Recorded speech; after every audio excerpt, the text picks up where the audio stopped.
So my name's Jane Marran and my daughter Eve goes to Beechcliff School, and her granddad, Wilfred Marran, who is much older than Eve and was 46 when I was born, and he was 83 when Eve was born, and he fought in the Second World War.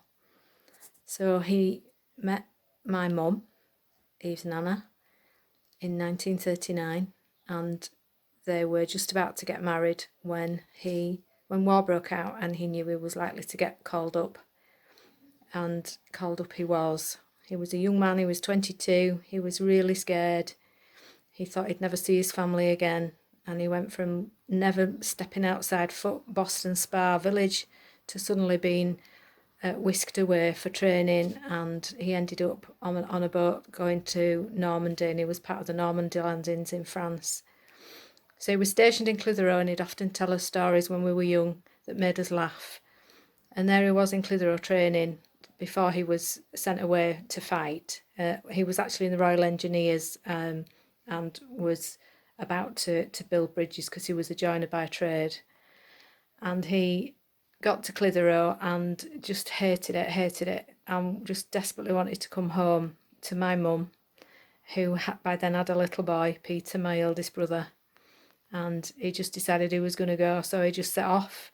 And he said, right, he got out of the camp, he set off walking, and then he said, I got as far as Wetherby roundabout, and then I got picked up by the Red Caps, which of course were the army police, and he got hauled back to Clitheroe and never tried that again.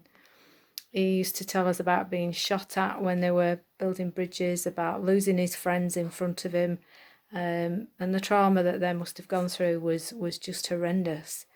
But he just carried on. He did as he was told, and he put himself in danger every day, as they all did.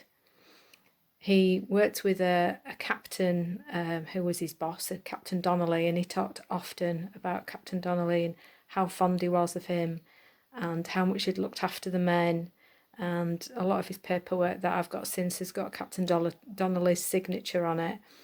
And he had an old friend that lived around the corner in the village who they survived it together. They got into some scrapes in their army job, and he used to talk to us about that as well. And they got lost, they got separated from the rest of the men, and they were in Holland.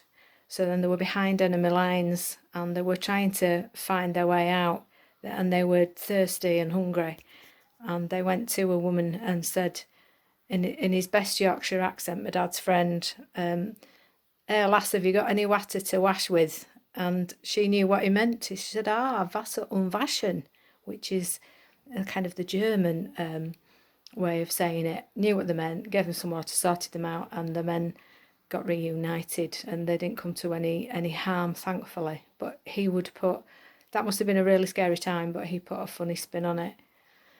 Lots more stories and lots more papers to share with you, which we have done. Hope you enjoyed listening.